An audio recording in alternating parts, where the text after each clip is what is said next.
All right, thank you guys for coming on to class number 3. We're really going to dive deeper into really learning in this class some of the more intricacies of homeopathy and dosing. But before we do that, we're just kind of going to get into the feeling, get into our hearts because this is so key.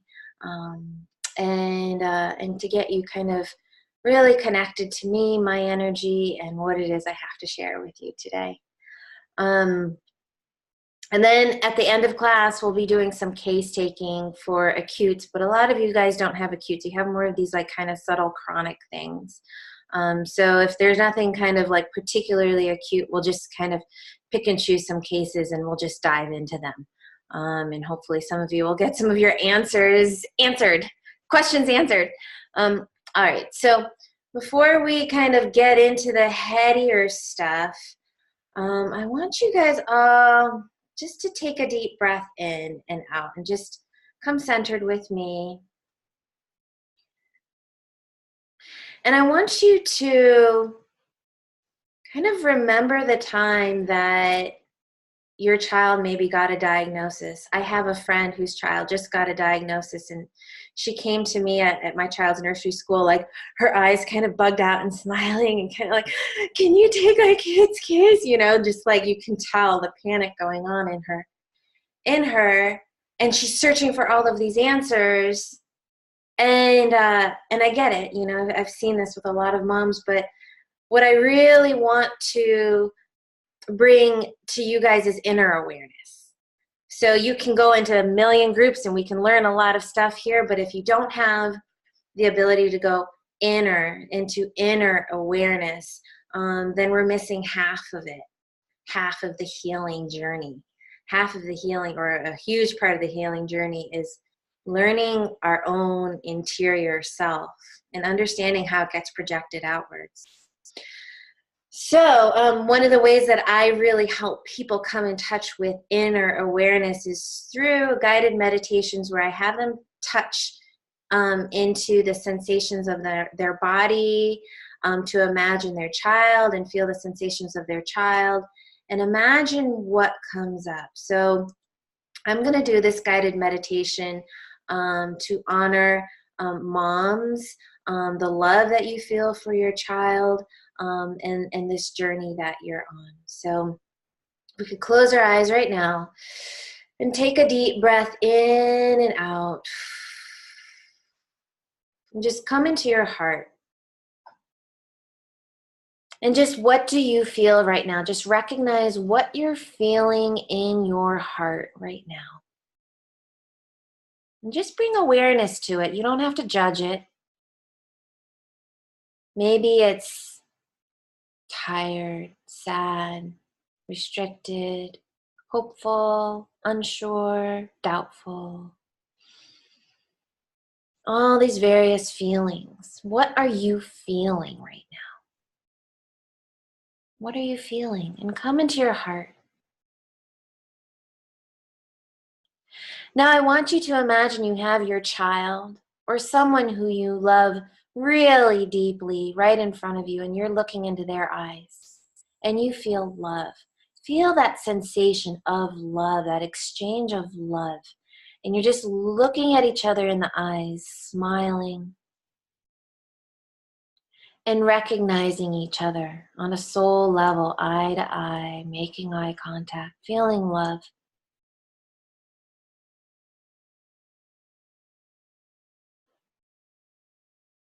And if you're picturing your child or that person you love, I want you to picture them when they're at their happiest, when they're really their most joyful, when they feel the most free.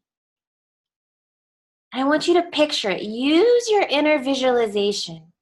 Use your ability to see inwards and watch what they're doing. What are they doing when they're having fun, when they're feeling free? And imagine you are them. You feel how they feel in their body.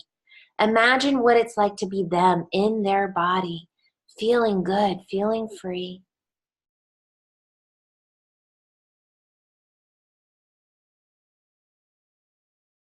And because you love them, your heart is in sync. you're fully able to tap into their experience, feeling joy, feeling happiness. Okay, so now that you've felt into that and you really kind of are expanding into that sensation, through your heart, I want you to imagine this person you love or this child feeling just the opposite of that joy, the most stressed. And there's a part of you that maybe backs away from wanting to feel how this person feels. But just take a moment to be aware. And imagine what it's like to be in their body when they're the most stressed, when they're the most in pain or fearful. And picturing them, imagine you are them in their body. And from your heart, just say, I love you. I love you. I love you. I know you're suffering. I love you. It doesn't change the fact that I love you.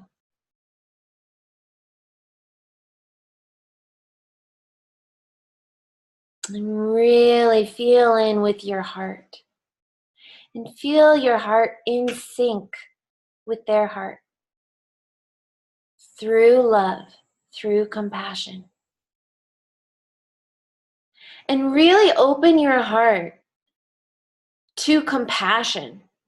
What is compassion? Compassion, the divine mother, the mother in you that will love endlessly,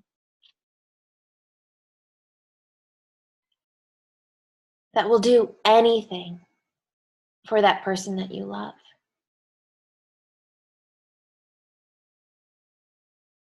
And this is your source of divinity. This is your power.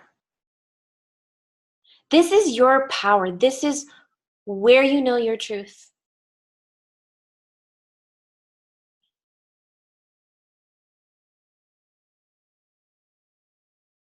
And it doesn't necessarily mean you sacrifice every bit of yourself, because that's, kind of a lack of self-love, putting yourself last.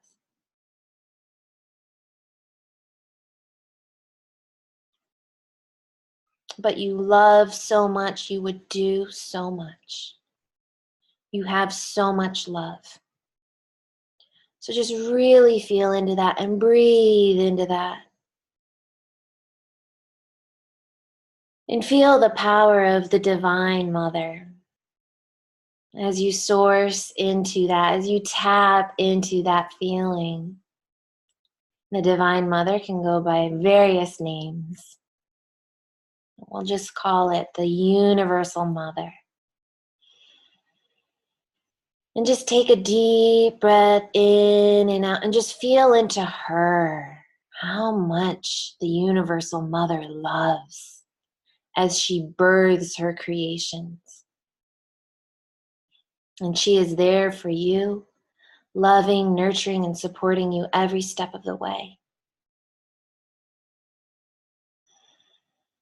And when you are struggling, you can go to her, just like your child comes to you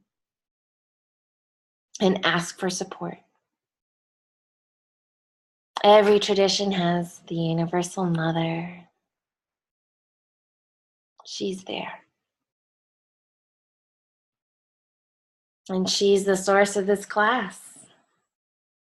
So when you're ready, take another deep breath in and out, and feeling your heart expanded, just open your eyes. Thank you, guys. So I feel a really big, nice heart expansion doing that with you guys. Because this is how we are all connected. This is how we are all one. Every one of us loves everyone's children in this group. We care so much about children in general. And when another mom cries about her kid, it makes you cry. because you're connected to the universal mother, okay? And it makes me want to cry just thinking about it, or just talking to you about it, because it's so expansive, you know. And that's a source. That's our source.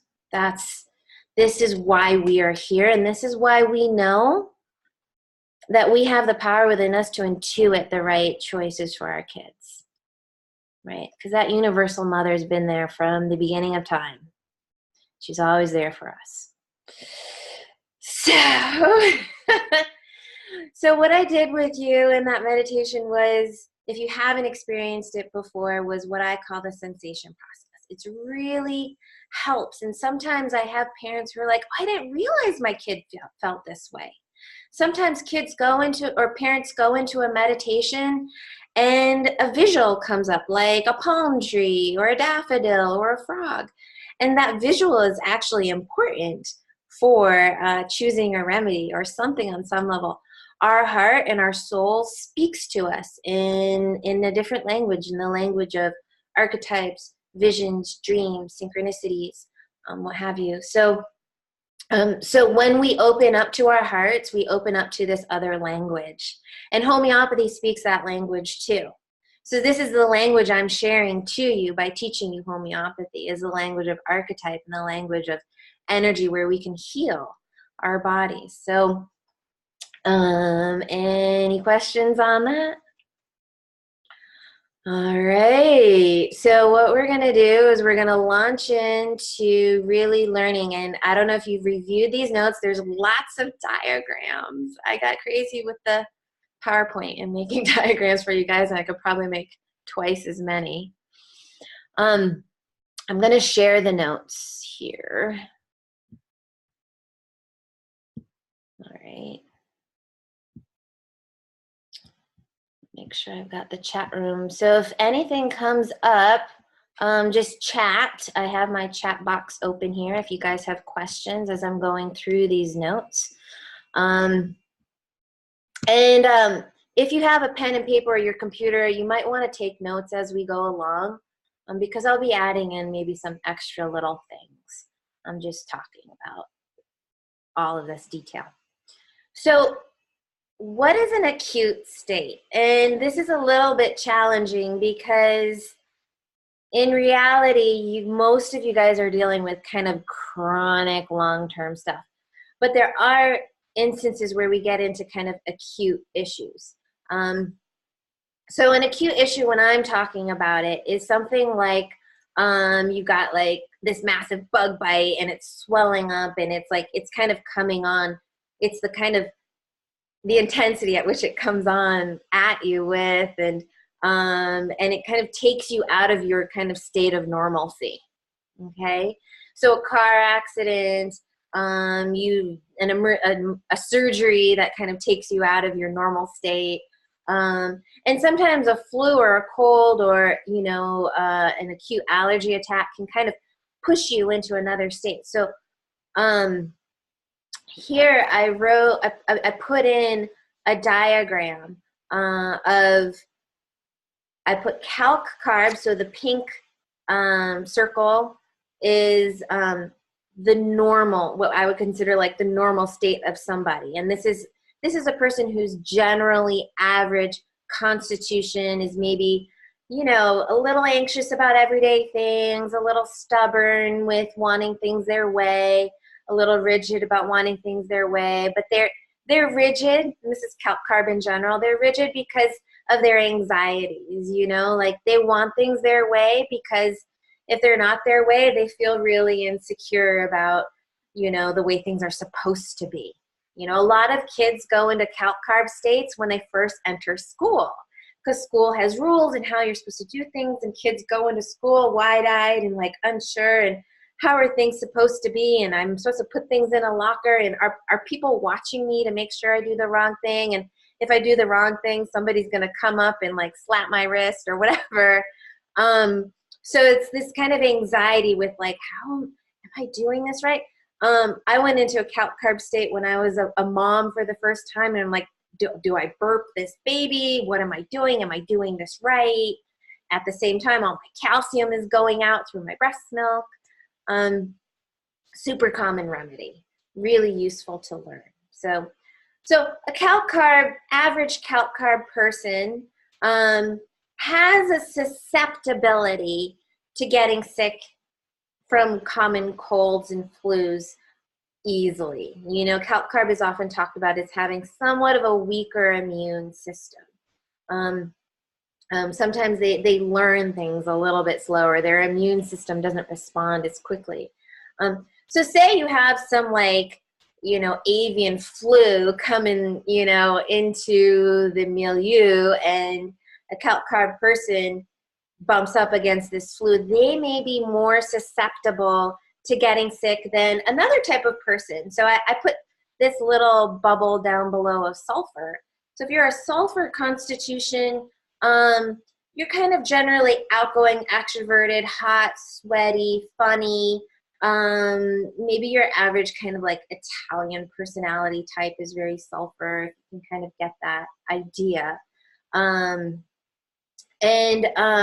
They may not be as susceptible to this kind of flu, because this flu is geared towards the weak and chilly type of people, right? So different stresses roll down the line and hit different people depending on their susceptibilities, right? So all of our susceptibilities are what make our constitution. So sulfur will be maybe more susceptible to the food poisoning in the potato salad that they can't detox, or something like that. And calc carb may have like a gut of steel and be fine with it, So each constitution has its susceptibility.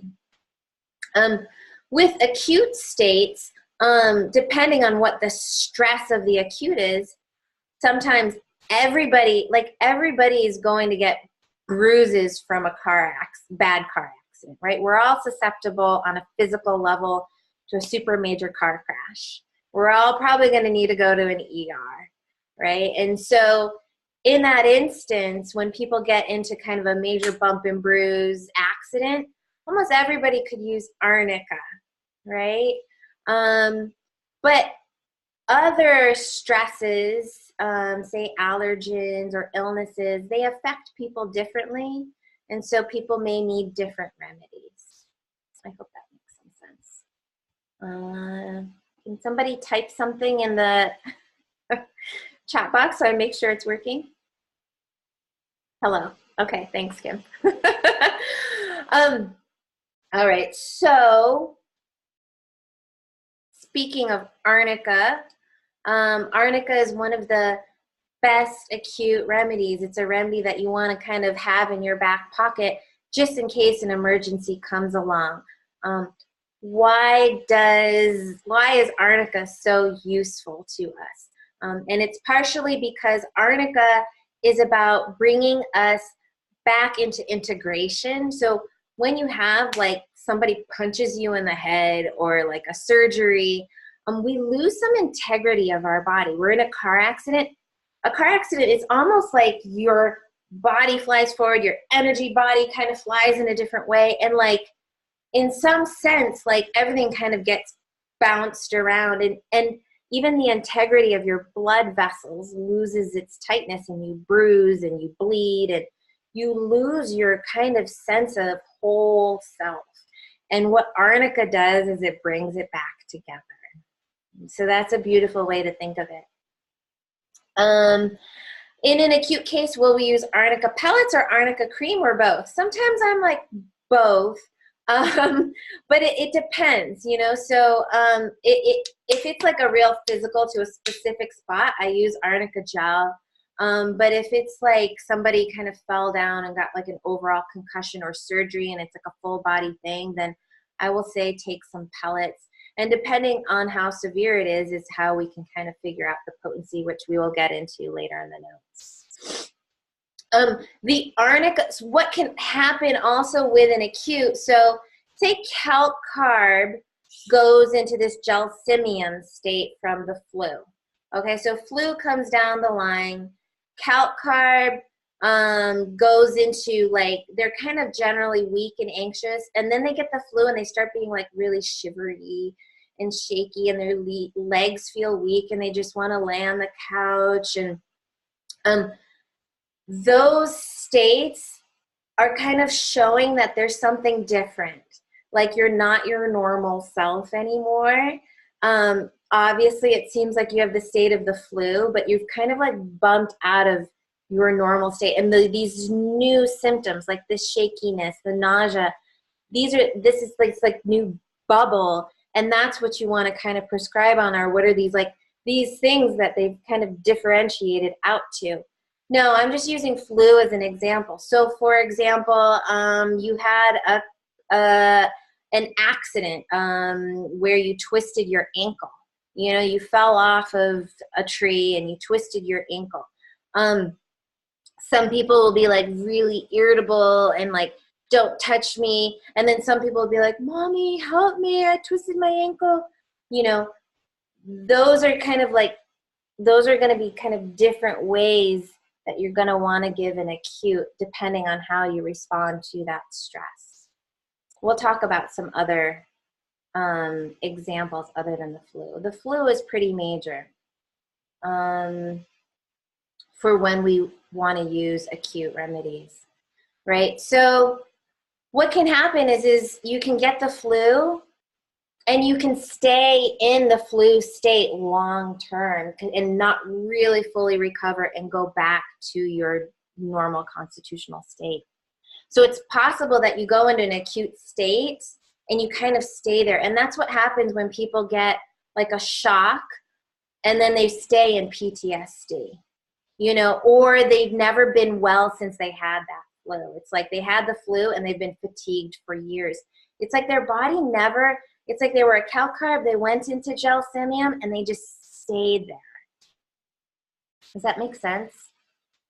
And what can happen is, if the body doesn't have the vital force or the vitality to kind of bounce back to self again, you can keep going into a worse and worse and worse place. And that's when we kind of start building up layers. So somebody who's a calcarb and then gets sick and gets the flu and goes into this gelsemium state, and they become even more anxious and more shaky, and they're just generally nauseated.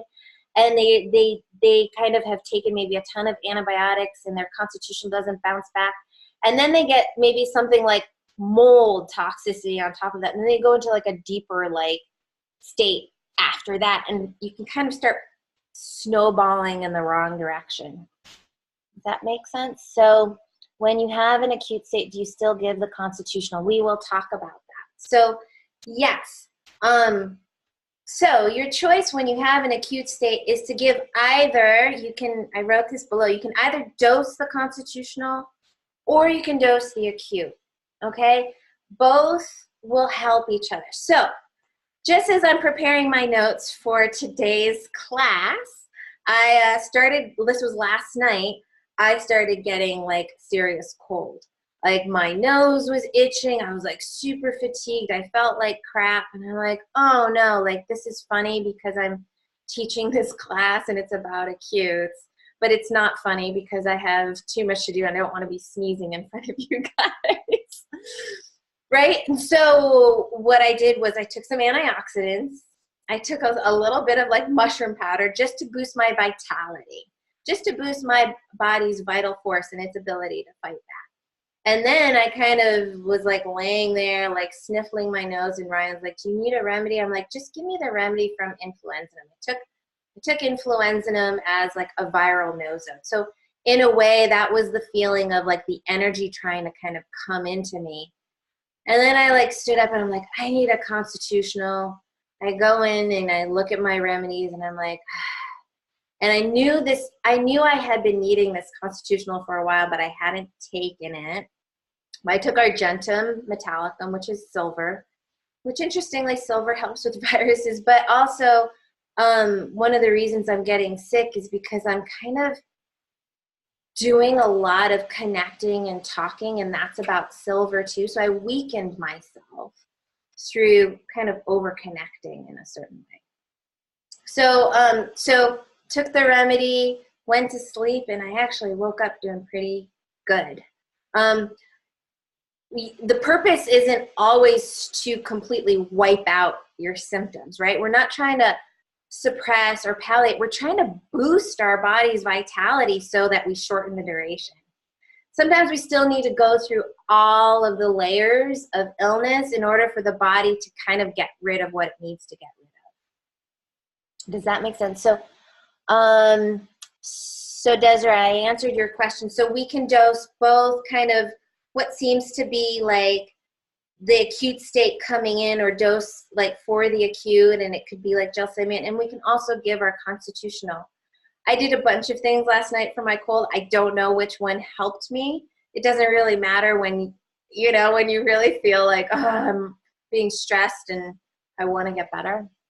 And then Kim, you said like when a kid gets into kind of an acute state and stays there chronically and then goes into another chronic state and then another chronic state and kind of deeper into like the morass of illness, that is what happens with any chronic disease. And in essence, that's what defines chronic disease. A lot of ASD, PANDAS, PANS kids, they don't even get acute reactions, and parents will say, oh, my kid doesn't get sick. Well, that's because their body's been so kind of gone in the direction of chronic that you're not getting those acute reactions anymore. When you start recovering a kid or a body, that you might start getting a little bit more acute reactions. When you do have a kid that, a case or a child that like still gets a huge fever response to a vaccine, you're like, yes, great, because that's good. That means the body's like fighting it back. If you don't get a fever response to a vaccine, that doesn't mean a bad thing either. But in general, when we see our body doing the fight back response, it's not always a bad thing. We don't need to suppress it. We want a balanced response. I think in some ways modern medicine has taken our body's responses to things and is afraid of the over response. We're afraid of the over fever creating a seizure. We're afraid of the over rash creating an infection. And so it's kind of an overreaction with all of the medications, and what that does is suppress us and push us into kind of a chronic state. Does that make sense? And we didn't get fevers, and this happens a lot. So you don't get fevers for a long time, and then eventually your kid gets a fever, and it's a wonderful thing. We can talk about this later, but you can even induce fever reactions a little bit by really heating up the body and getting it to kind of like, hey, have a response here. Does one continue to dose an acute remedy until symptoms improve? If you have a great acute remedy, you can keep giving it, but not giving it incessantly, because you want to trust that when you give it once, dosing a remedy is like throwing a rock into a pond and letting the ripples go. And when those ripples go, it's still working, right? If you keep throwing rocks into the pond, it can create kind of like a dissonance like this. Maybe it can be a little too much. So this is where the intuition part really comes in, is really having your intuition on how often to dose, and we'll get into that with these further notes. With a fever, my daughter gets more OCD and irritability. Yeah, well, her body is trying to fight off the viruses from the fever is trying to fight off the viruses that are creating that OCD. So there could be another remedy for the kind of irritability that comes through when she has a fever, to take the edge off the irritability. It could be like nux vomica or bryonia. There's so many remedies that could be irritable with fever. So when you're sick, can you give the constitutional or the acute or both? Different homeopaths will tell you differently. It can kind of be like, what stage of the illness you're at. So right when I had the cold coming on, I think taking my constitutional was like, boom, it really helped me fight it off. If that illness had worked its way deeper and then gotten into my lungs, and knock on wood, hopefully it still won't, it could, then I might need more just an acute remedy that's for my lungs and for a cough. It's like my little bubble has kind of been moved into just another illness bubble, if that makes any sense. So you kind of have to gauge where you're at. Are you still your kind of normal constitutional self, or have you gone into kind of like, my main issue is this cough? And that's another thing, so what is the main issue? What's most limiting? What is most stressful in that moment? And that's kind of what we need to treat. Now, you could come up with a zillion things of what's most stressful. All of you guys could like write down like a list of like key complaints that your kid has, right? But what's most important?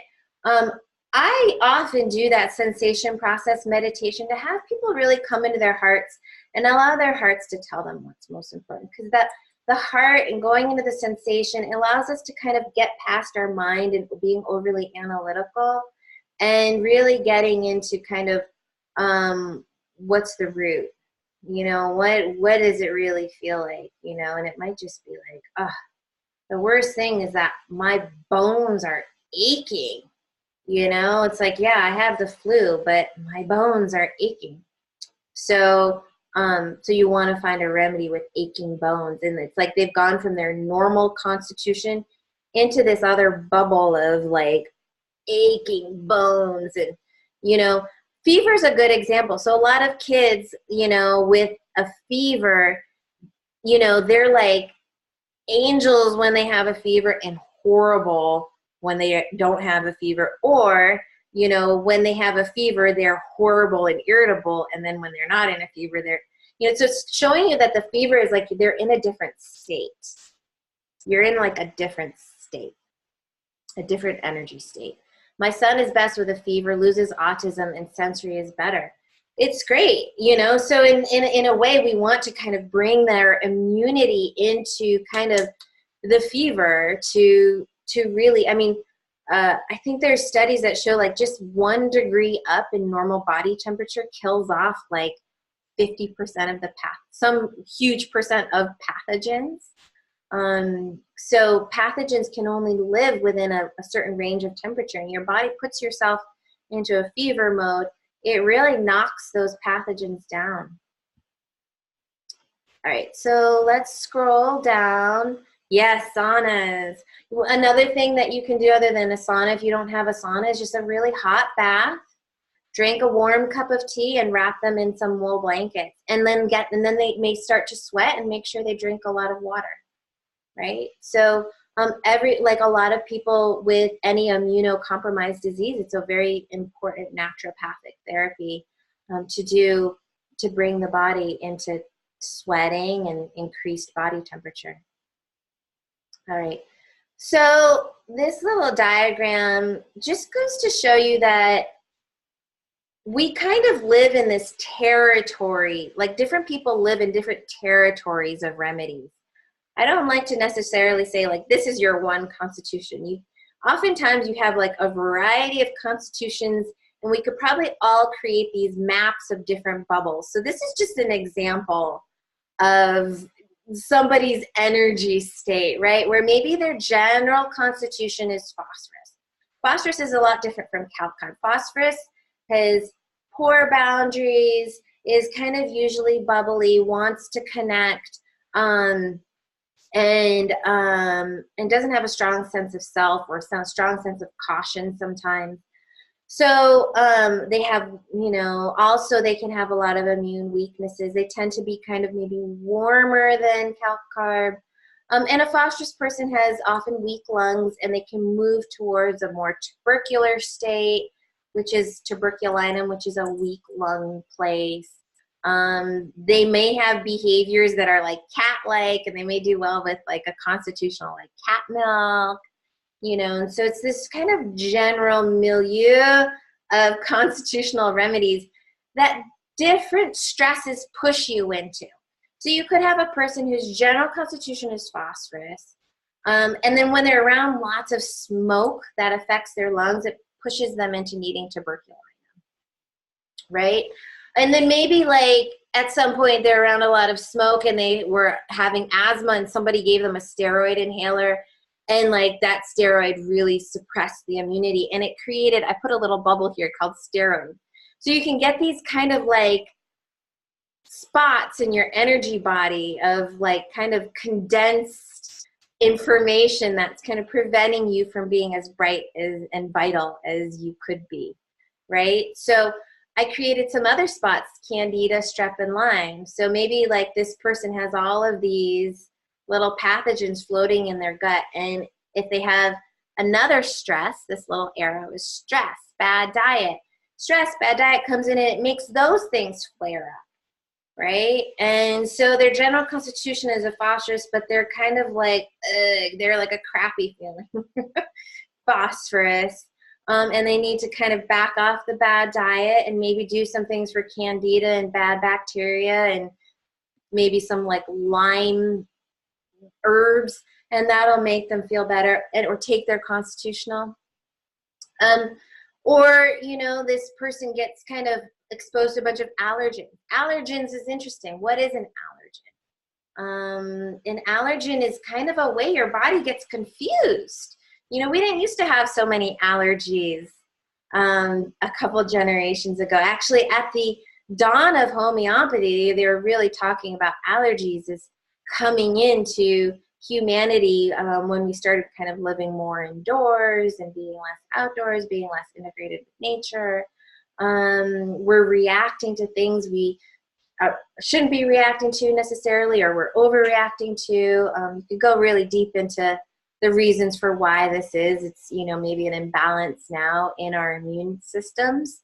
Maybe because we're too clean, maybe because we don't have the right parasites or the right balance, Th1, Th2 immunity, whatever it is.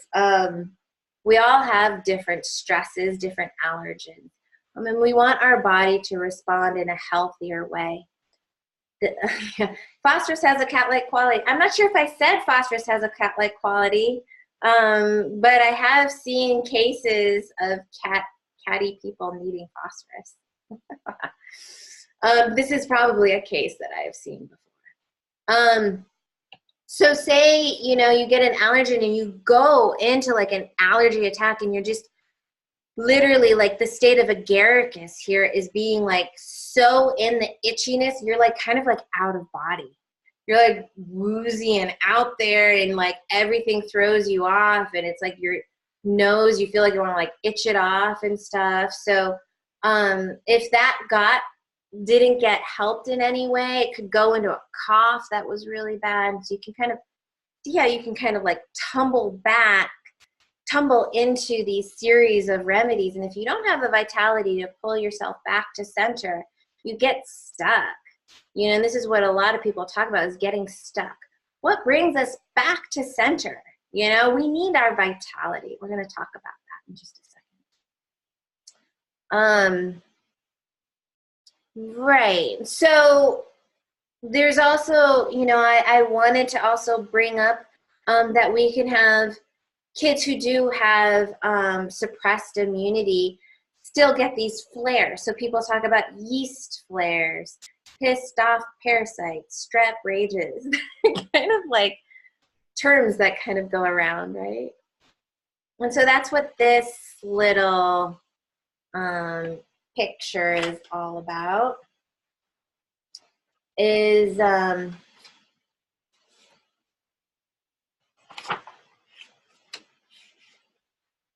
you know, a lot of kids with issues or parents or people with chronic stuff, it's like these pathogens are so taking over that their story is being told. I often think that when ticks are happening or kids are lining things up, it's almost like the behavior of that pathogen itself showing itself.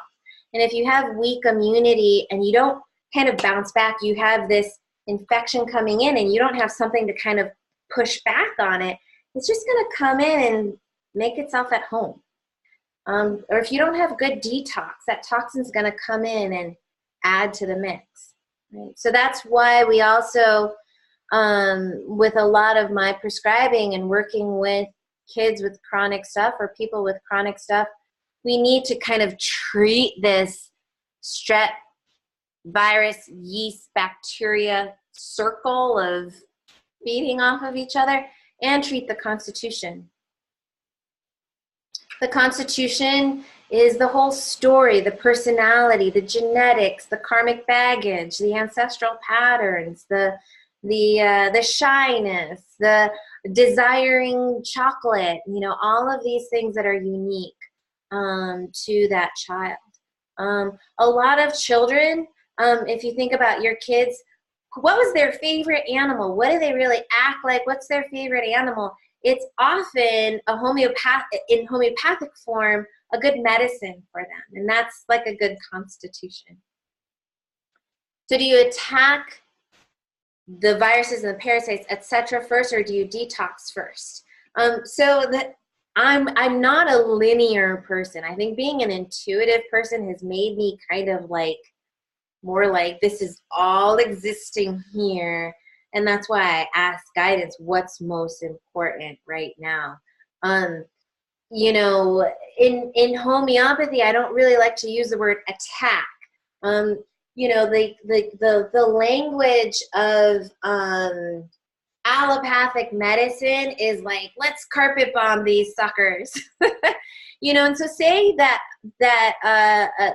a body was a country, right? And this country is invaded by different, like, you know, militant factions and things taking over the government, and then we want to save this country, like we want to save this body. Do we like just wholesale carpet bomb and like destroy like all the nature? Kind of that's what we're doing when we're like throwing too much pharmaceuticals, right? We could do that and say, okay, now we're going to plant more trees and we're going to make the soil nice again, and we're going to detox all of the like Agent Orange out of the soil, right? But you know, we see this internationally and politically. That's a pretty tough thing to do. In a way, homeopathy is like sending in that special secret agent that's like, okay, I'm going to secretly take this bad guy out and move him out, or I'm going to like whisper in the ear of all the citizens of this country that like, hey, this isn't serving you. You need to kind of do something about this. And like every citizen of the country then gets rid of the bad, you know, I don't know, crazy people. I don't want to get too like political here, but I'm using it as a metaphor. Does that make sense? So in homeopathy, we try to get really targeted so we don't cause a lot of harm. We try and use almost like a laser-like approach so we don't use too much harm. We don't kind of blow up the terrain. We try to get the body to be the one to respond, as opposed to like, I'm coming in from the outside and like taking over your body because you can't handle it, right? We want the body to be able to handle, you know, its own issues. We want a country to be able to handle its own issues. How do we decide what is the top priority to treat? Absolutely. So when I'm taking a case, I'm listing out, like people are telling me stories and I'm just listing out all the possible remedies. I'm like, oh my goodness, this person, I'm listing out, you know, remedies for trauma as a child to be like, you know, suppressed anger, you know, split sense of self, low sense of self, remedies for that. It could be for all the steroids they got, you know, listing them all out. And then, you know, you can get extremely confused and have no idea what to do. And most practitioners out there will try and do their best to use their brain to figure it out. And that's why I'm really convincing you to try and like surrender to your higher guidance to help you decide the order of things. Okay, so what is the top priority to treat? A good way also of knowing this is to do that sensation process that I did at the beginning, is take a deep breath in. Say, I have no idea what's the first thing I need to work on. This is like a kind of a mess of a situation. And to really surrender, you know, the part of you that's like tried so much to figure it out, and just be like, oh my gosh, I don't know. And to really come into your heart, come into your love, come into your love consciousness, okay? and to feel through your heart where it's what's the right next step.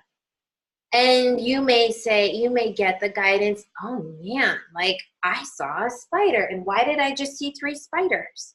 And maybe the homeopathic remedy spider, when you give it, it's gonna kill like 10 birds with 1 stone. That's a really horrible thing, but it'll like knock out way more things than if you were just trying to think about it and you're like, I'm gonna work on these parasites, I'm gonna work on these viruses. The great thing about finding a really good constitutional remedy is that it treats so holistically that sometimes it can really get your body to push out a lot more on its own. Right? And that's why as homeopaths, we put so much effort into finding good constitutional remedies. We'll like ask to go deep and we'll try and see the whole picture and find that good constitutional remedy, because homeopaths believe once you get that, all the bacteria, virus, yeast, parasite stuff will kind of subside. I personally feel like you need to do both. You kind of need the constitutional energy, but as much as you can do to kind of help alleviate the load that the body's trying to get over and detox, the more help you get along the way. If that makes any sense. So that's a huge thing. How do I know what is the top priority to treat? And that's something that you can kind of feel into, you can intuit, you can pendulum test, you can, and at the very least, if you're just like, if I were my kid and I felt like him, holy cow, this is the worst thing on my radar. When I'm the most stressed, when is the most greatest stress? Usually if there's pain, like bodily pain, that is the first thing you need to treat, right? Because it's usually like the body saying, this is where the stress is at. So the body is not going to want to elevate and evolve until this pain is resolved, because the pain is saying, hey, there could be a possible appendicitis, or hey, your colon's impacted, or hey, your kidneys are developing stones, and until some of that is alleviated, we can't do kind of like healing maybe the fact that mom was depressed in pregnancy. It might all be connected. Mom was depressed in pregnancy and was stagnant, and it led to this overall maybe taking drugs, and then that led to kind of a slowdown of the motility. It all has its interweaving web. Yes, there are so many remedies. You don't have a computer program. So usually there's really good books so that you can look up things.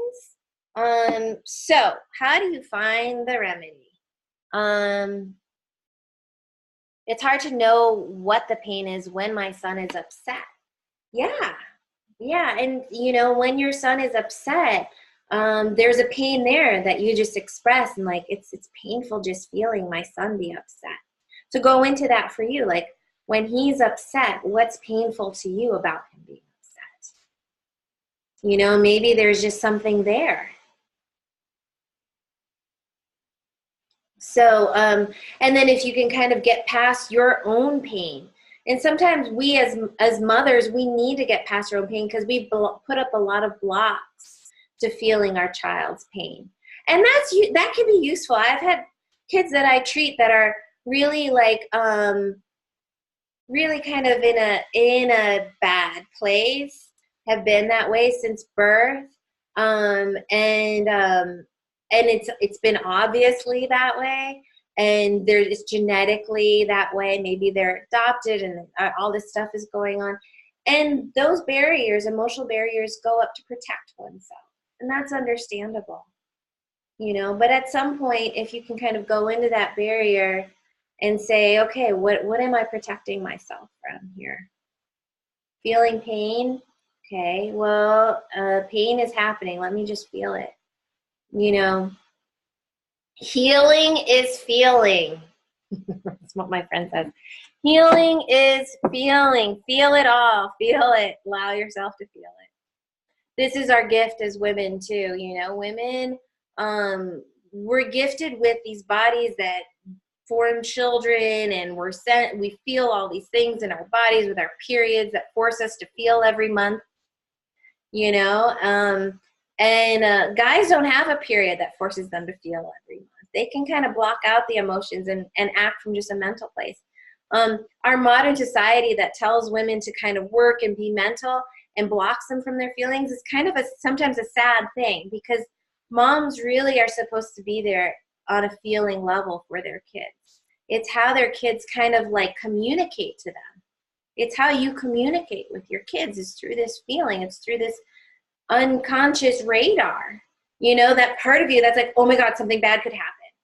You know, back in the day, women were chopping wood, hauling water, you know, washing clothes on a wash thing. They had to just have a sixth sense all the time because their kid was up in a tree and there could be a wolf out there, right? So you had to have your intuition on point, right? So, you know, still, you know, let's get out of our heads, back into our bodies, back into our feeling. Feeling is healing.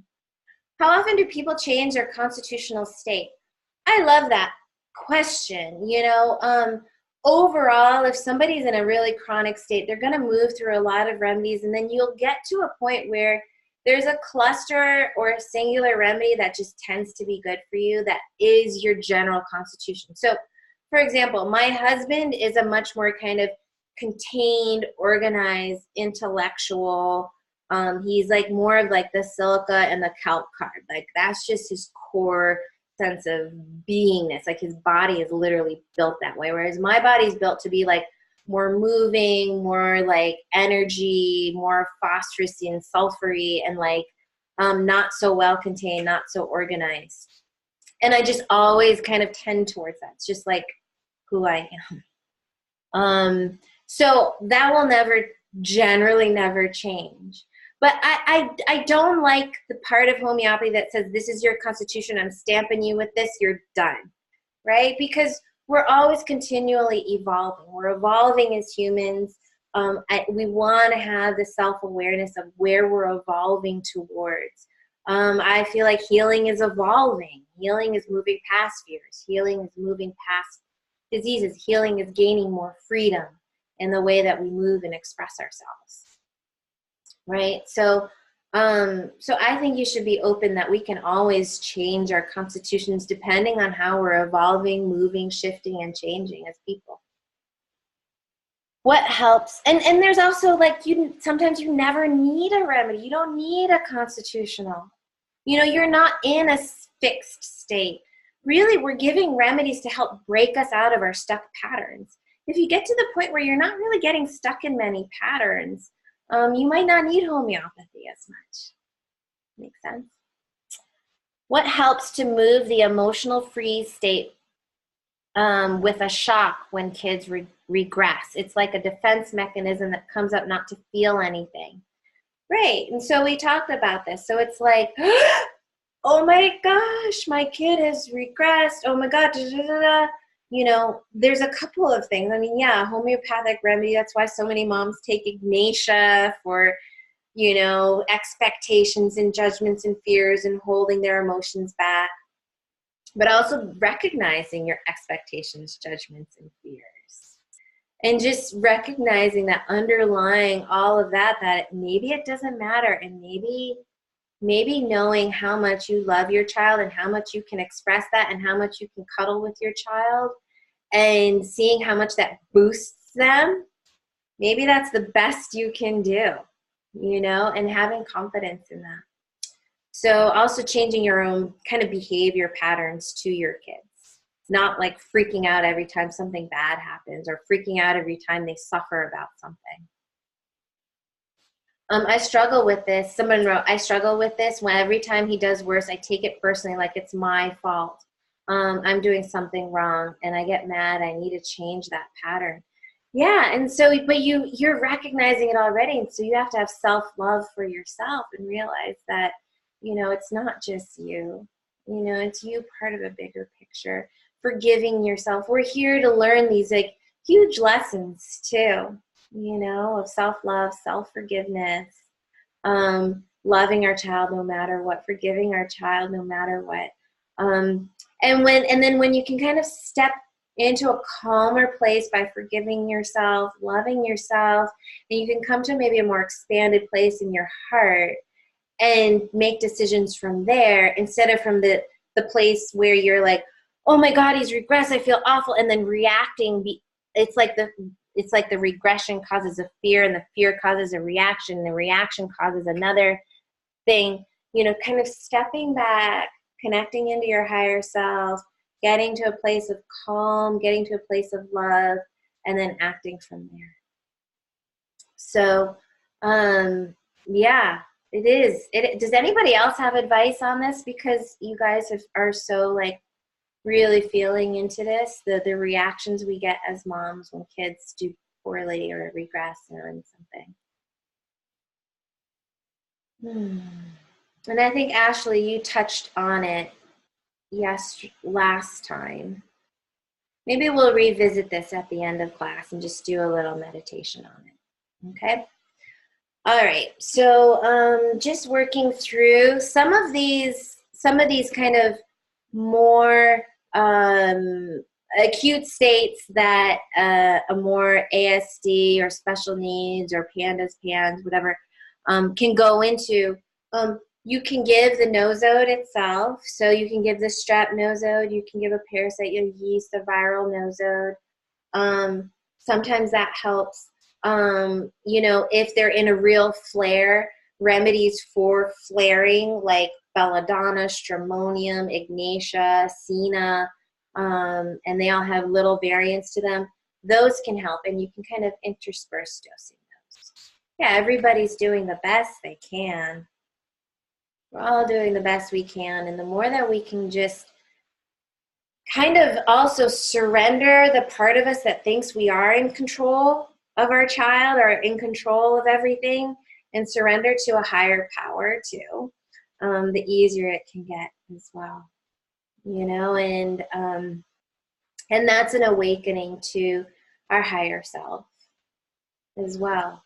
So every time your kid gets worse and you just bang your head, get to the point where you're just like, I can't figure this out. It's not up to me. And when I say me, it's your ego. Let your ego burn up. The part of you that is like really trying to control what's happening. Right? So a lot of healing is also, and evolving is letting parts of the ego go. Parts of the ego that are kind of attached to things being a certain way, or, you know, even on some level, our egos are attached to kind of not wanting to change or needing this kind of suffering, or, you know, so. All right. So taking a case for an acute case, we want to kind of get a good sense of, there's a list of questions here, really going into like, what do you feel like? So a lot of people say, oh, fatigue or back pain or not sleeping. Okay, so imagine you're not sleeping at night. What does it really feel like? And most people just use a couple words, and they're attached to these words, and they haven't really gone into the core of it. So like, explore it, and just, you know, you're up at night and you have insomnia, and it's like, what's happening? I have all these thoughts going through my head, racing. What is the nature of these thoughts that are racing? You know, or if there's pain, like, is it sharp pain, shooting pain, dull pain, heavy pain, dragging pain, twisting pain? If you can close your eyes and go into the pain, does it look like a rag being twisted? Does it look like a rag being torn apart? Does it look like a bleeding rag? Does it look like a puffed up and swollen rag? Right? There's all of that will give you clues to how to prescribe. Where is it? Really important. What makes it better and what makes it worse? In homeopathy, those questions are really key to understanding the nature of the problem. Right? So my kid is anxious. What makes him feel better? What creates the anxiety? Right? What symptoms come at the same time? So my kid is anxious and at the same time gets dizzy. Okay, my kid gets anxious and at the same time needs to eat food. You know, When they're anxious, they want to be left alone, or when they're anxious, they want company. Like, what are the different qualities? What happens around them? Okay, and so what time of day are they better or worse? Are they hot? Are they cold? There are all of these qualities. Write it down, and then get a book. You know, you can search homeopathic remedies for anxiety online, and you can look and see like how one of these fits really well. Like, I'll have a book right here. It'd be like homeopathic remedies for hemorrhoids that have sticking pain. You know, and you go through and you read, right? And you say, oh man, this one fits really well. And then check your intuition. Does your intuition say, yeah, this is right. This feels right. I'm going to try this. Oh my God, this is spot on. You know, you want to get to that point where you're like, oh, and you kind of like almost feel excited about this is exactly what we need. Or you may be like, there's like 2 or 3 remedies here. I'm not sure. Or there's like 5 remedies that feel right. I'm not sure. Write those down and sit with them. Take a deep breath in, come into your heart and just say, I have no idea which one of these remedies, which one is going to help. And, you know, you can take the name and hold it to your heart. You can take, if you have a remedy kit, you can hold the remedy. Is this going to help? You know, and if you feel good, you feel relaxed, you feel positive about it, give it. Right? So,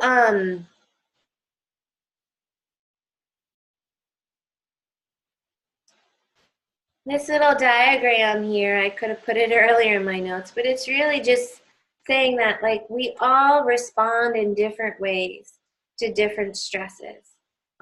Healthy immunity is our own natural body's vital force bouncing back. There are things that we can do to just strengthen the vital force alone.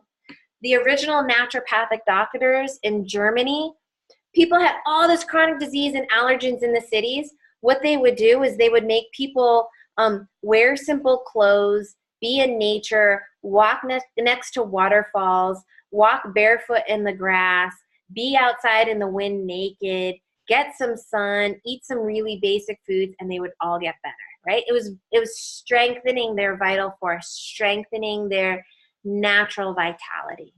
So I listed some things here. I don't know if you guys have other things. Like I put being in nature, being in the grass, being with trees, walking and breathing fresh air, detoxing your body so it's more one with nature, breathing exercises, exercise, contrast hydrotherapy, being in touch with your emotions, dancing, singing, expressing yourself.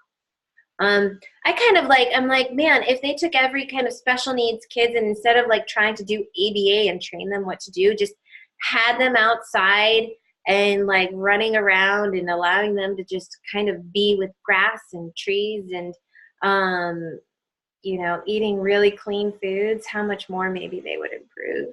I don't know, is that happening places, you guys? So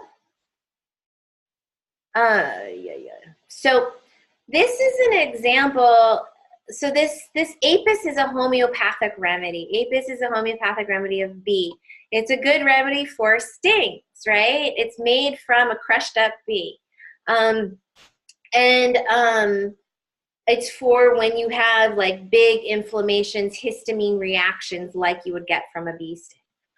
But these are from my notes from my homeopathic teacher, Paul Herskew, who's awesome, and he created all these like various cycles for different homeopathic remedies. And this goes to show you that you could be in a certain state, and it kind of leads you to the next thing. And then that leads to the next thing. So when I said, what makes it better? What makes it worse? Our whole like beingness sometimes can be encapsulated by a cycle.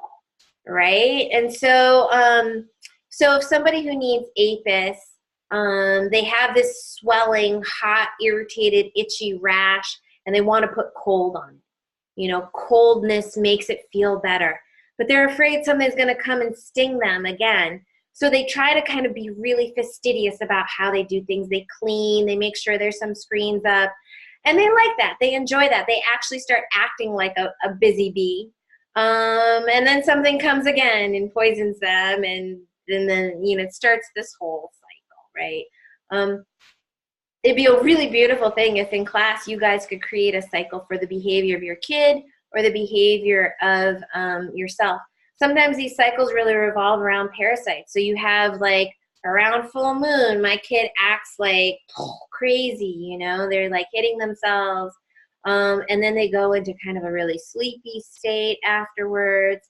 And then after that, they kind of like realize they can connect with people around them. They start being more joyful again, and they work themselves up into kind of a crazy tizziness, and then full moon hits again. You know, there's always this cycle, and kind of like understanding the cycle of your child is helpful for homeopathy, is helpful in general, for understanding what stresses them. And then you can also understand how to soften the extremes of that cycle. Okay, well, you have a kid who doesn't like it when things are out of routine, right? Because routine helps them make them feel secure, right? So, and when things come out of routine, they go ballistic. They have like a whole meltdown, you know? And so when they have a whole meltdown, they feel weak, and that makes them feel more insecure again. So then they feel like they need structure, and they need to know how things are going to happen.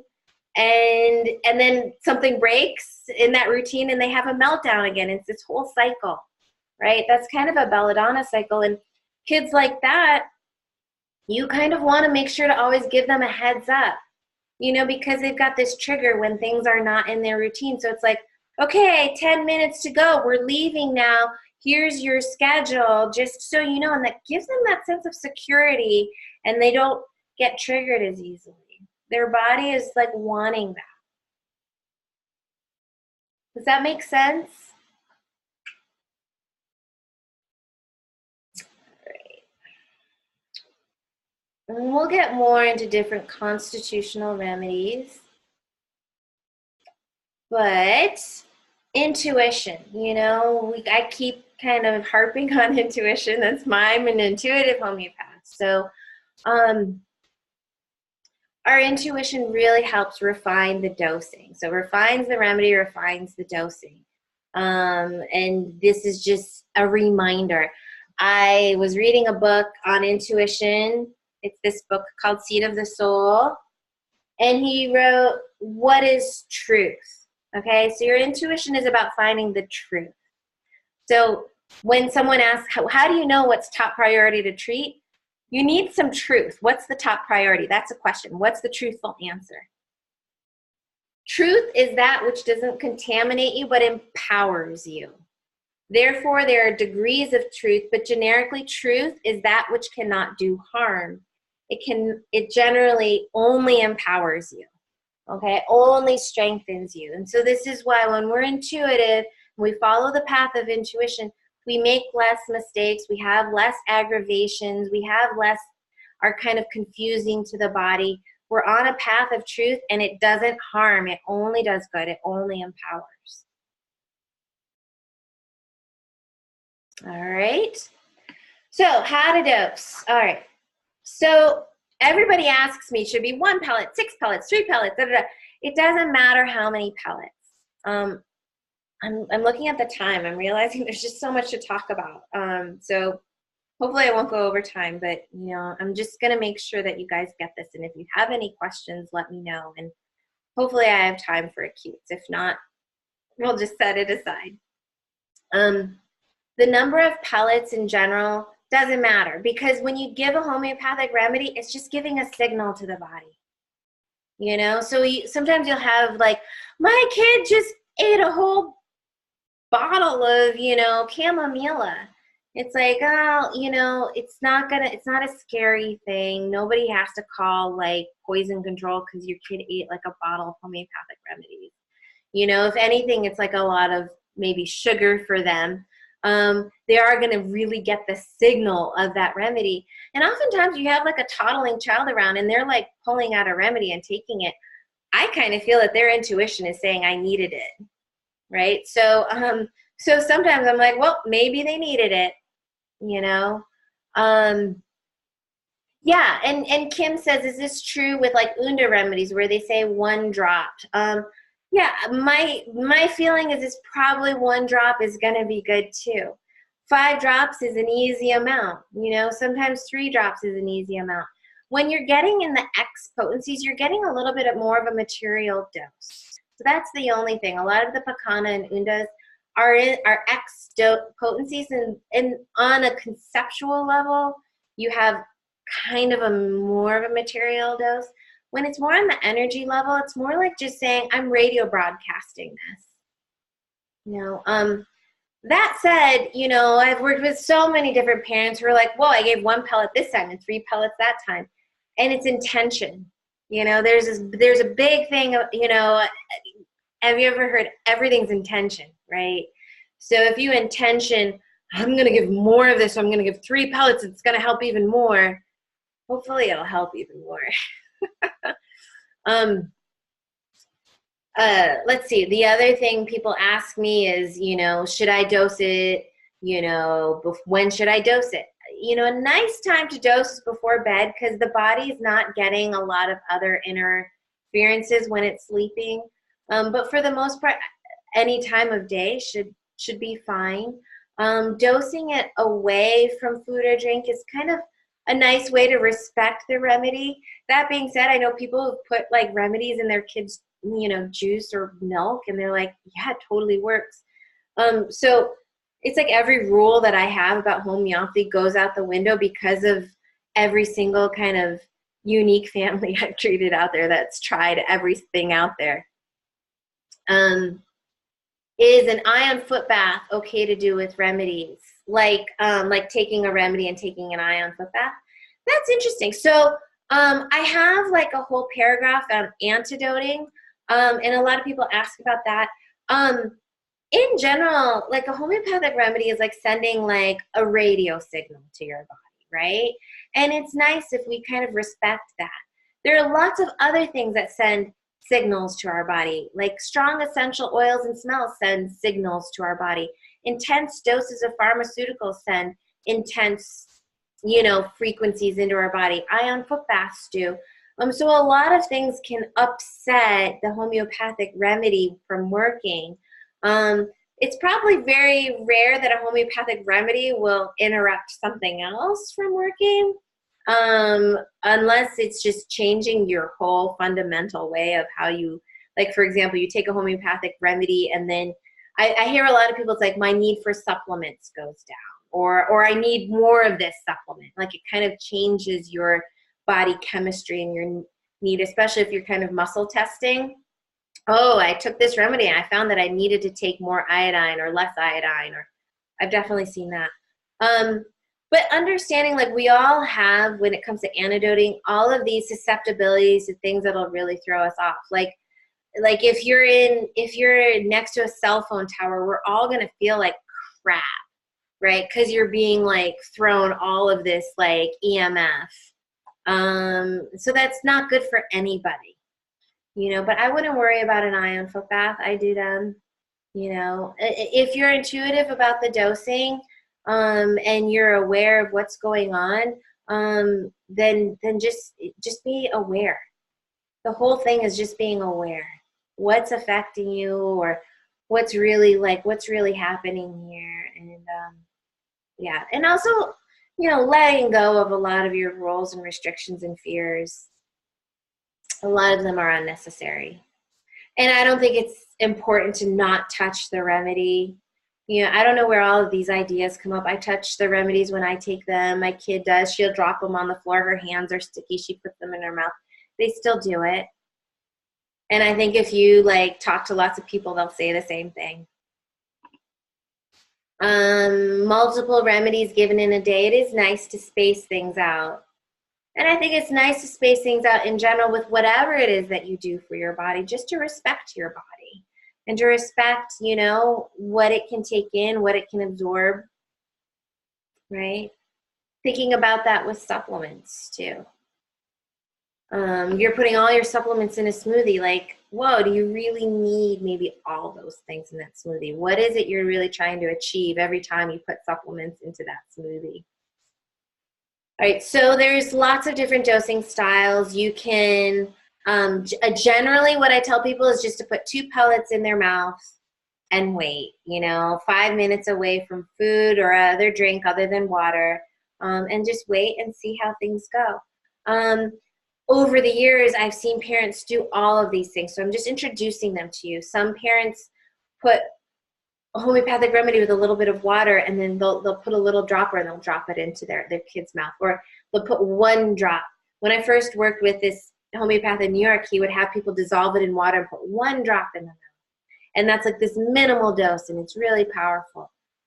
So that's possible. You could put a remedy in a whole jug of water and take sips of it throughout the day just to help move things through. I'm not going to go into LM potency dosing. LM potencies are just like another category of dosing that have kind of a certain style of dosing them. It's, we don't need to go into too much detail with it. But, for super sensitive people, sometimes they hold a remedy, smell a remedy. You could have somebody in the hospital unconscious that you can't put the remedy in their mouth. You put the remedy under their armpit. You could put the remedy, put it in some water and rub it on their skin.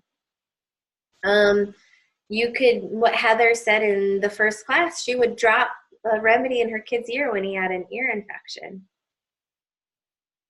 For sure, I've seen kids or parents put remedies onto rashes and say they've gotten better.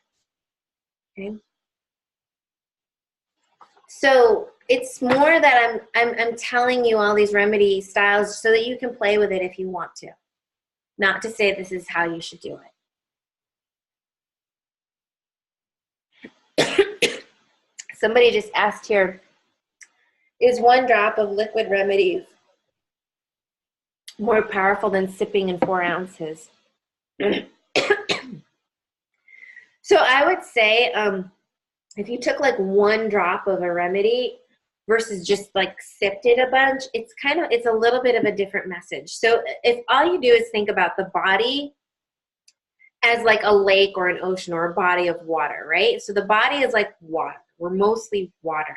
And when we give a remedy, we're giving a signal to the water of our bodies. We're sending kind of like a radio frequency to the water in our bodies. And you're just giving 1 drop. It's like saying 1 powerful message of like, okay, this is it. This is what it is that you need. Versus if you're taking a sip of things, it's like, okay, I keep getting this message. I need this message. So when it's like, say, 1 drop of a remedy, you might want to do that when it's like a really powerful, like you want to make like a really deep change. You're like, this is super ancestral. I'm going to like drop dose at 10M and just kind of try to like really like shift the energy. I'm going to give 1 drop of it. Or I'm going to take 1 pellet, versus say you have like liver irritability and you want to take some chelidonium, a liver remedy to help detox and move through something. You could put in you're feeling kind of crappy and livery, you could put the remedy in your water and just take some doses, and it'll help your body kind of, you can think of it as kind of flushing things out. It's an intentional thing too. You've got a hangover, you need to take Nux Vomica, and you're just like, oh man, this really helps my body, my nerves calm down. Yeah, and some people talk about paper remedies, and that's an intentional thing. It's like when you write the name of a remedy down and you put it over a cup of water and you drink it. How does that work? It's not the actual remedy. It's you're bringing the intention of it, and the power of intention is really powerful. It's almost like you're saying to yourself, you're saying the radio frequency yourself. You're saying like, my body, say if the remedy is chelidonium, which is for the liver, my body needs the energy of a yellow herb that just helps move through all the burning up toxicity in my liver so that I can just let it go and release it. So every time you say chelidonium, it just kind of helps your body do that, helps it kind of energetically move into that place. Some people they're like, wow, paper remedies are great, and I still like to give the pellets because I know that there's this whole process that goes into making them, and I feel like that it has this kind of depth in that process. It's like the intention that comes in through making that pellet. somebody is sitting in a pharmacy and making this, remedy and putting all of this love and intention into it, you're getting all of that as well when you take it. You're getting this kind of deep intention. But paper remedies are pretty amazing. All right. So I made some diagrams for kind of potency choice. So say you have like low intensity symptoms, and it could be like just like there's a sore cavity, or my liver's irritable, or I'm gassy, or I feel like something just feels a little off in my intestines. You could take like a lower potency, a 12C, and that might be an instance you could put some in some water and take some sips of it to help it calm down. You're feeling kind of burpy and sluggish from maybe there's like a stomach flu gone around or something. You take Carbo-Veg, just to kind of help clear it out. So that's a 12C. Say you have like kind of the mild onset of something. You're starting to get like achy or like a headache coming on, or your period symptoms coming up. You could take like a 30C a couple times a day. You could take like a single dose of a 200C. Most of us are busy in our days, so when we have the time to take a remedy, we're just like going in the morning and at night, So if it's a remedy that kind of helps you through your period, say you just tend to be really irritable and snappy, and sepia helps you when you have your period, you could just take sepia 30C 3 times a day, or you could put some sepia 30C in your water and drink it. Say if your kid has like the achiness of the flu, you could put some eupatorium, which is for bone aches with the flu, in some water and just have them drink it through the day. If it's like a more intense onset of symptoms, like you were in a car accident, or you had some sort of shock, something scared you, some sort of surgery, that'd be a more heavier onset of symptoms. You'd want to give a 200C or a 1M. Like after, say, dental surgery, you want to take like a 1M or a 10M for the swelling of your face. And then when I say super intense flare, needing like a 1M or a 10M, this is like, like if you listen to that video of my friend having the kidney stone, right away, like she was like, one moment she was fine, next moment her face was white, she was like nauseated, vomiting, like hardcore kidney stone. We gave 1M, right? Does that make sense? So depending on the onset and the intensity of the symptoms, sometimes we want to give more intense remedy potencies. Okay. We also kind of need to intuit it too. If it's just a little baby who's kind of just, generally just being, in his vital force and nursing, you don't usually need to dose a baby with like a 1M. Like it doesn't make sense. Like he's not in like a flared state. That being said, your little baby has like a fish bone stuck in its throat. That's what happened to Eva. I gave a 1M, right? Because she's like, oh my God, right? So I don't know if there's anything else we need to probably come up with more as we go along. Okay, so the frequency, how often do you know when to redose? You could just listen to your homeopath and have them tell you what to do. A classical homeopath would say we redose based on observation, okay? So if somebody's done better and then they've plateaued, you redose again, okay? If they've done better and then they've done worse, then you might want to redose or increase the potency. If they've done better and then they've plateaued and you dose again and they don't do better, you could try the next higher potency. And if they don't do better, then you might want to try a different remedy, okay? Or you can dose as frequently as your intuition tells you to. That being said, homeopathic remedies are not the same as herbs or pharmaceuticals. You're not just trying to like kill something. You're not giving a remedy to make something go away.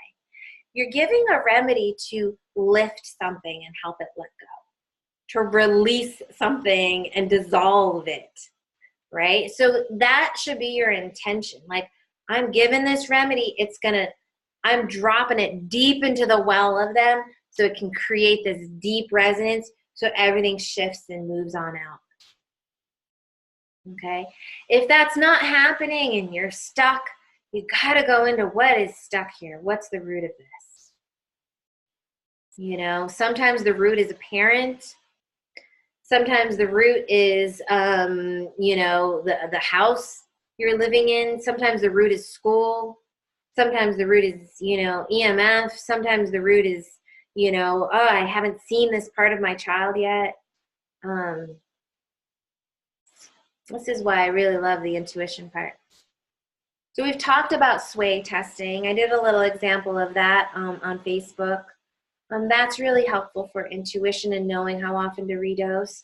I usually just take a remedy once, you know, but depending on how like ingrained, so strep is super ingrained. It's super like tied and woven into like cellular and the parasites and everything. And most people who are like having suppressed strep, they're needing to dose it quite frequently. But know why you're dosing it. Know that you're dosing it because when you give it, it helps with the negative behaviors, self-attacking behavior, lining up OCD. You know, it has this picture to it. And so you're trying to release that, relieve that. Okay. So Cami asked, my kid did amazing on Nux Vomica and then it stopped working. Should I go up to 1M? Yes! So if your kid did amazing on a remedy, don't forget about it. Like try it at 1M, try it at 10M, try it at 50M. So let's go into kind of like these other potencies. And we've talked in last class on like what C and X mean, so I won't go into that.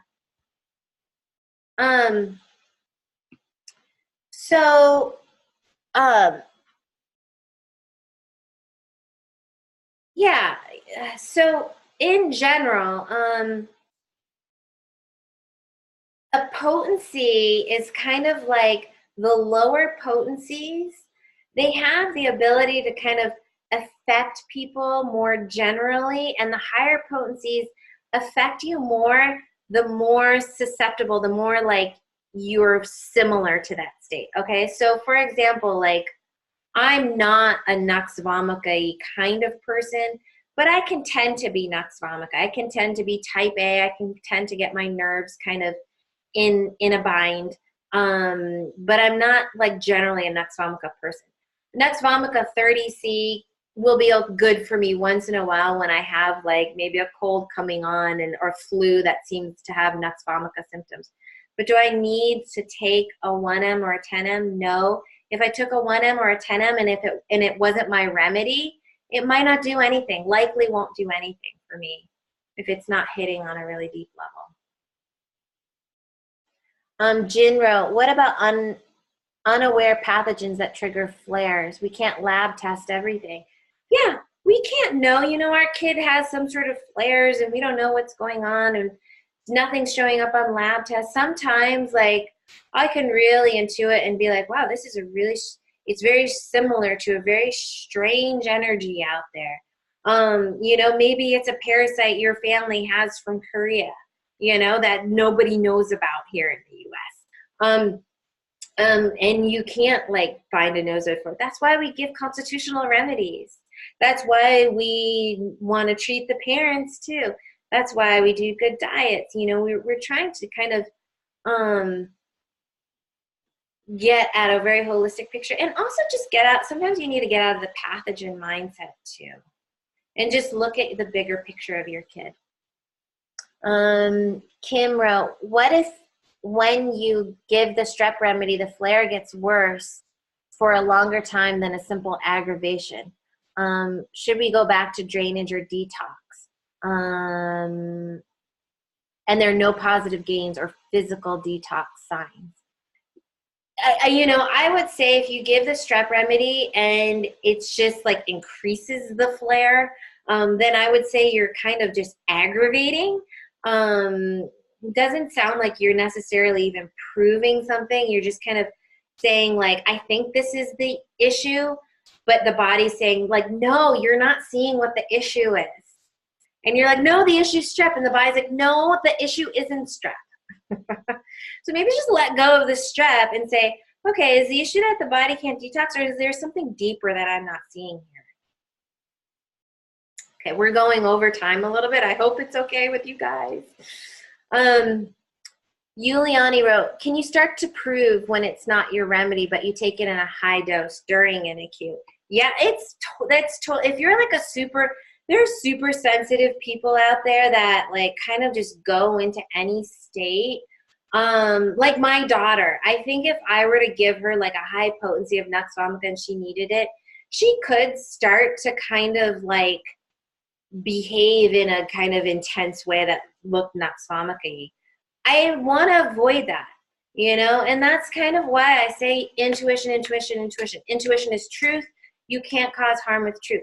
For the most part, homeopathy is not harmful, but you can confuse the body's energy system. And the difference between approving and an aggravation is more like this thing helped your body and it's going through a detox because it's helping, like you're having like a healing reaction. But the body got pushed by the remedy. Maybe it got pushed a bit more than it expected by the remedy.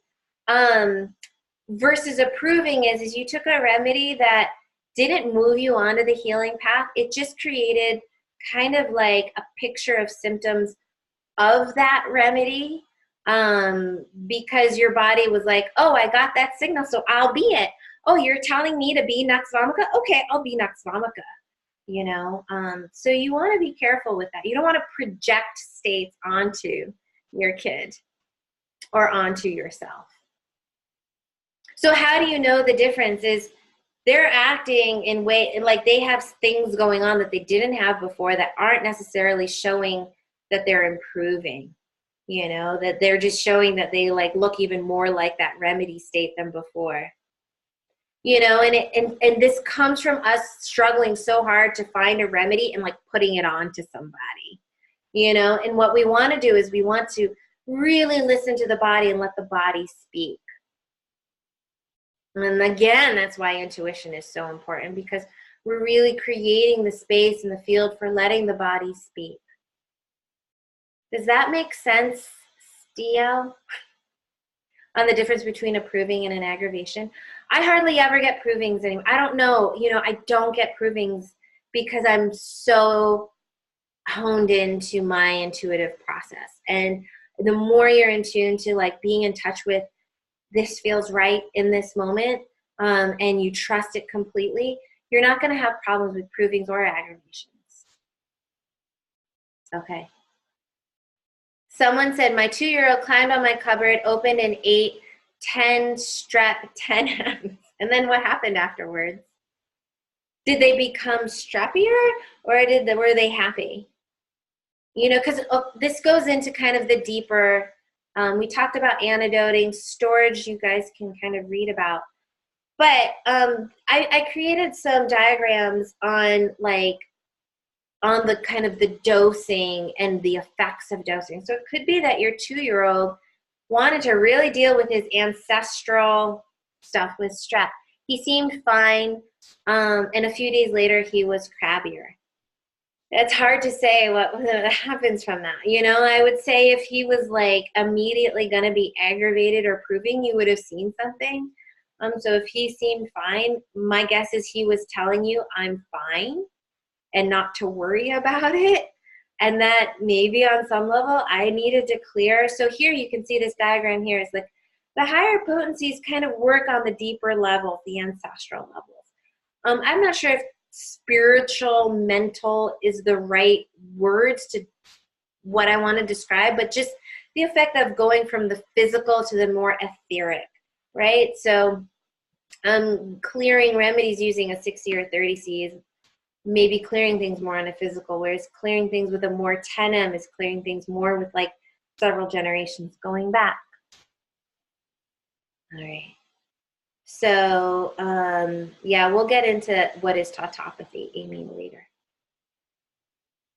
All right. So, what, again, like, the higher the potency, the more maybe you're clearing something like past life, deep in a family.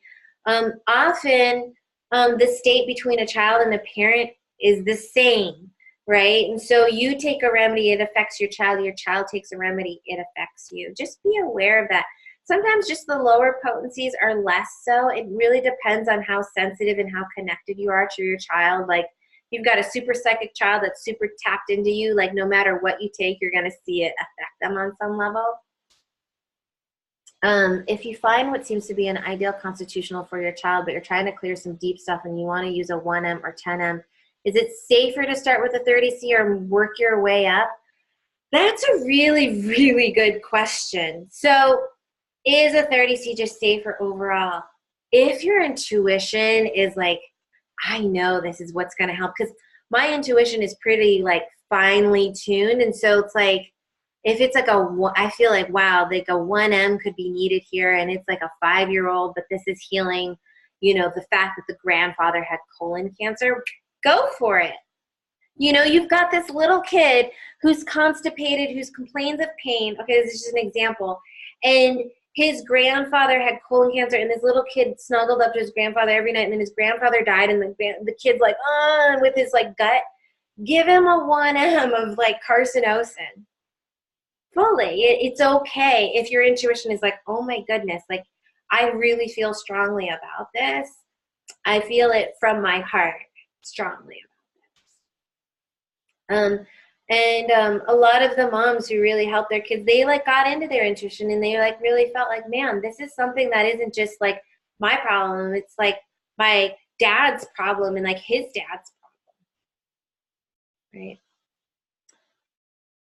Does that make sense, Bridget? Other homeopaths may tell you differently, because we will say, yes, always start with a 30C. Once 30C stops working, go up to 200C. Once 200C stops working, go to 1M. Once 1M starts working, go to 10M. They'll like give you like a very linear progression. One of the reasons why I'm less linear is because I've worked with parents. My learning of intuition and like muscle testing stuff came from other parents, and other parents coming to me and saying, this remedy works, but I test the fact that this is going to do better at this potency. Can I give it? And I'm like, go for it. And they do it. And I'm like, good for you. It helps. So, okay. If you're really unsure and confused about it, just rely on your homeopath or somebody who feels more comfortable about the intentions that we bring into dosing, right? Because we're really bringing our heart's intention into dosing a potency and how we're giving a remedy. It's my intention to give you this remedy to work on the physical level of your body to help you clear it, and I'm going to give it to you this one time, and it's going to work, right? This last diagram here is like, some people are just so in denial. Like, you see, like, man, you are such a person that stuffs your emotions, but they're like, no, I'm not. No, I'm not. No. And you need to go to like a deeper level to get them to like see it. Sometimes you need to like give a higher potency. This isn't usually kids. Kids aren't the ones to be in denial of things. Kids aren't the ones to try and like block themselves. Kids are like kids, they're in their truth. They know what they feel. Adults in their ego minds are just like, nope, I don't want to see it. And sometimes you just need to kind of like, all right, this is really clear. I feel very clearly that this is an issue at a very deep level. I'm going to give it to you in a higher potency. Does that make sense? All right, so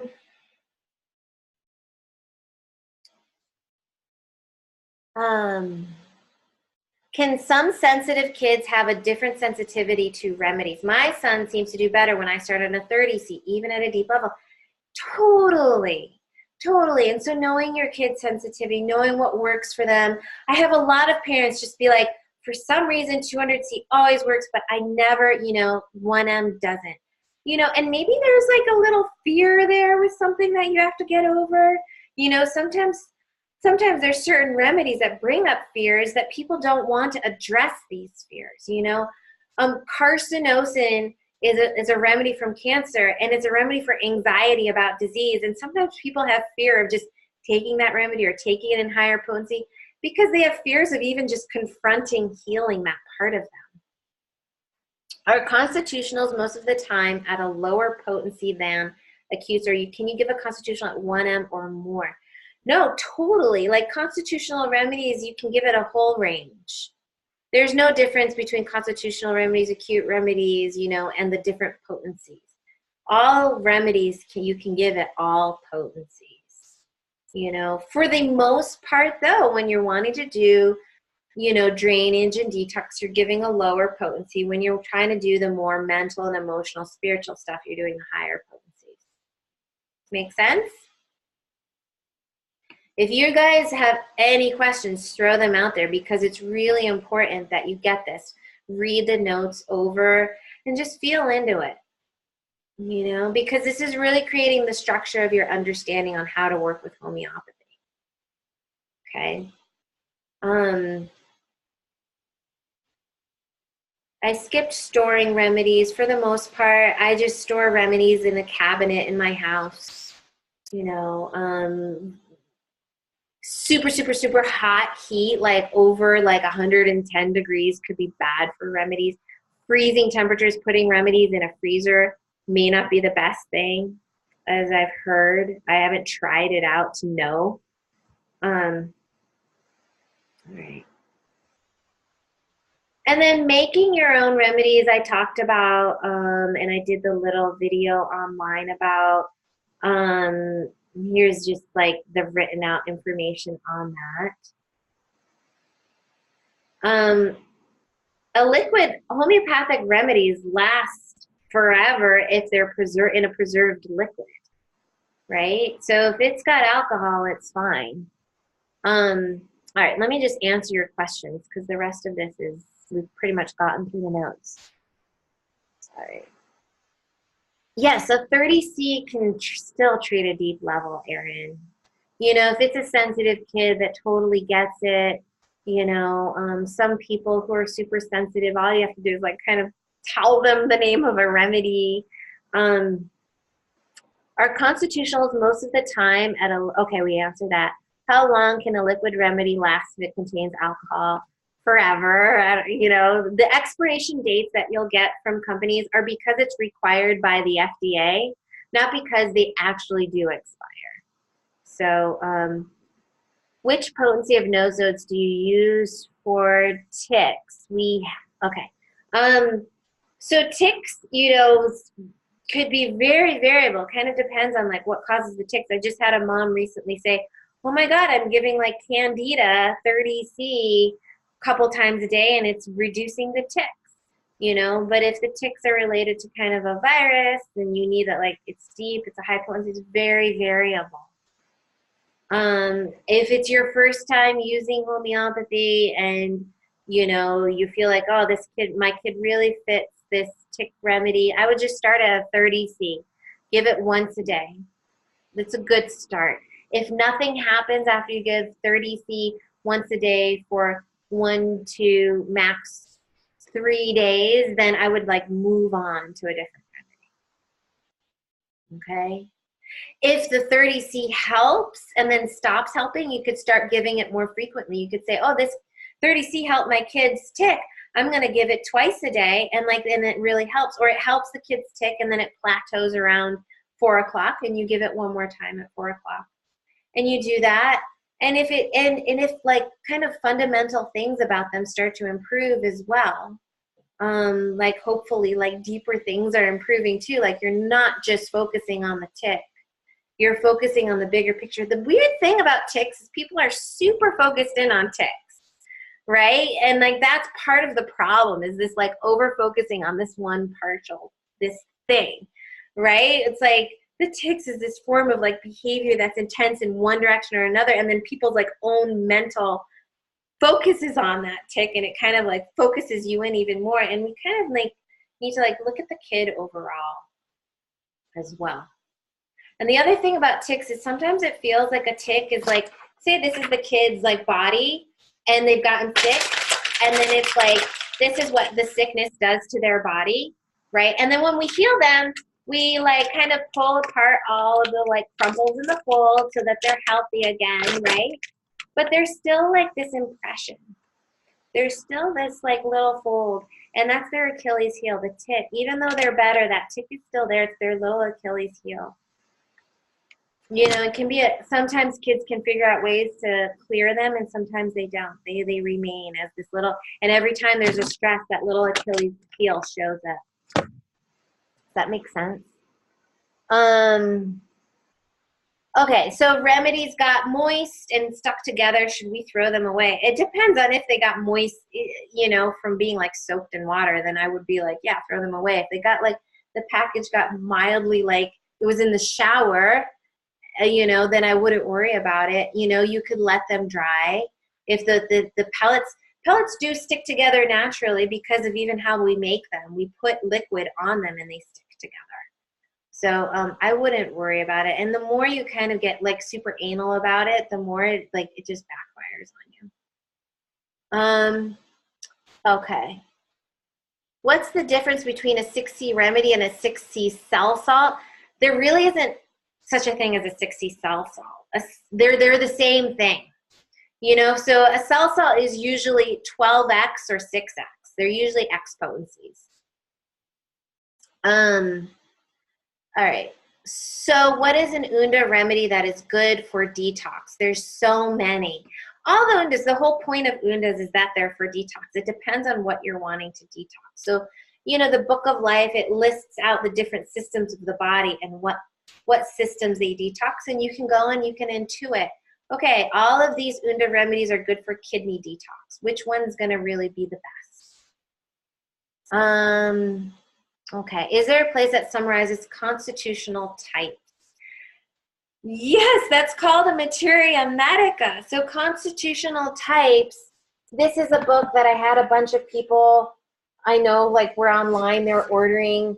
This is, you know, Materia Medica. And so it has like various constitutional types.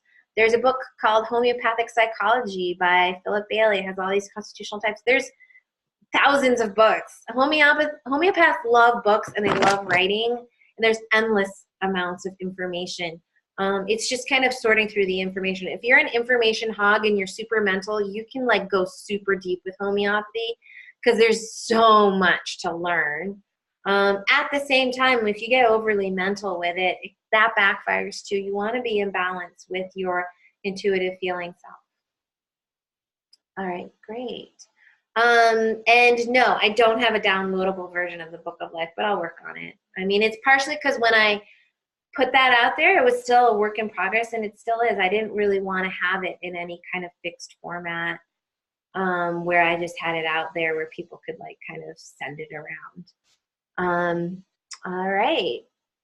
That was a lot to review, and maybe some of you guys are kind of exhausted. What I'd like to do is if somebody has an acute case, just one person, you can kind of type it in right now, or you can email it to me, and we'll just do an example of me taking the case and prescribing for it, and I'll put it online. All right? Or I could just, you know, do something. You know, I'll have you on the phone, and you know, we'll figure it out.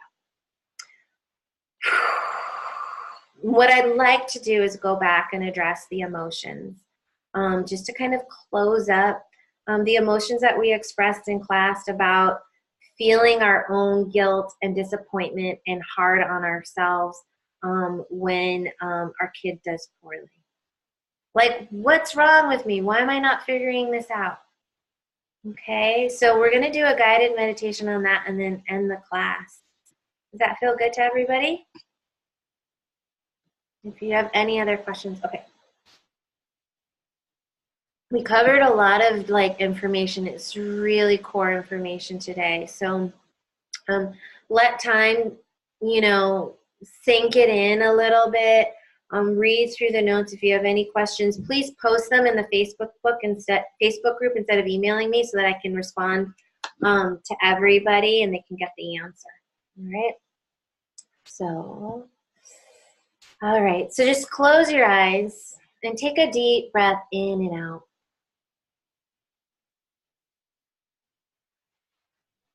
And all this information that we learned today, just let it kind of wash over you. Don't stress about it. It's in the notes. It's being recorded. And just let it kind of find some structure within your mental sphere, within your intellect. Really let it find a home for you. Any part of you that is resistant to really feeling comfortable with homeopathy, just release it right now. It's your ego getting in the way, trying to make it more complicated than it needs to be. And just let it be easy. Let it be fun. Let it be a place for you to practice your intuition. A place for you to practice your self-growth, your self-evolution, and your children's healing. And so taking a deep breath in and out, I just want you to come into your hearts, and I want you to remember a time when your child has done worse or regressed, and you feel like your heart has just sunk. Just feel into your heart, feel into your emotions in that moment. The fears. What does it feel like? Where do you feel it? Where do you feel the sensations arise when your kid does worse? Is it an anger in the gut? Is it a lump in the throat? Is it a drop in the chest? Is it a tension as you get more anxious about what could happen next? Just be aware of that sensation.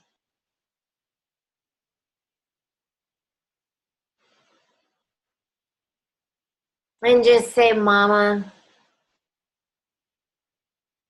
I have compassion for you. It's okay. We all go through it. And it's part of being a mom. And it's what makes being a mom so hard. And it happens to everyone. And it's okay. It's part of this journey.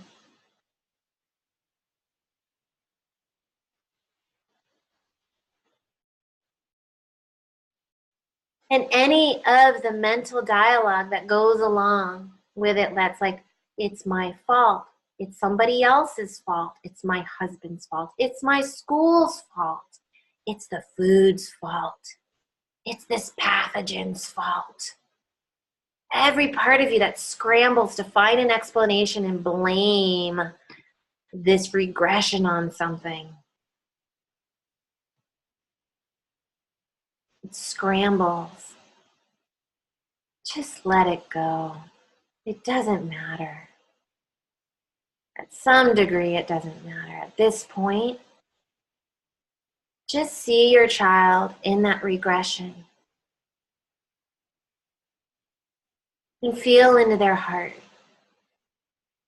And imagine how they feel when they're doing worse. And just say, I know how you feel. I feel how you feel. And I love you anyways. And that child looks back at you and says, Mom, I know I've done something bad. I know I've done something worse, or they're aware of it. And say, it says, Mom, I'm doing the best I can. And I love you. And let the love come through. Let it break through all the guilt, all the blame, all the sadness, all the frustration.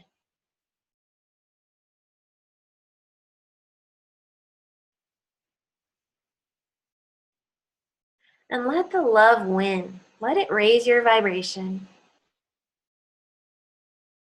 Let it free you. Let it make you care less, worry less, doubt less. This journey is bringing you deeper into the heart of love. The heart of trusting yourself, trusting your child. And open your heart. Open your heart to that journey. Open your heart to that love.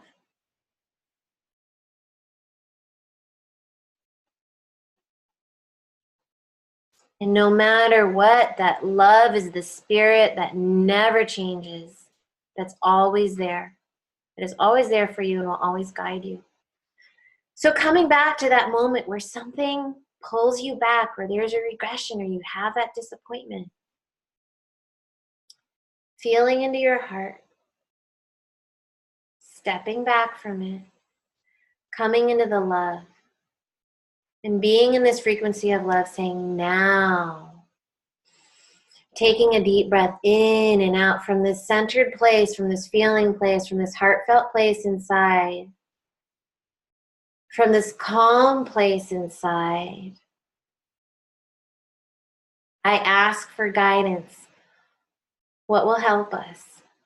Guide me in what will help us. Guide me. Guide me to a remedy. Guide me to a supplement. Guide me to a solution. Give me an excitement, an aha, a yes when I'm on the right thing. When I know that it's the right answer. And when you open your eyes, you can sit in peace and in faith and in knowing that that answer will come to you. And the answer might be to do nothing. To step back from trying to fix everything.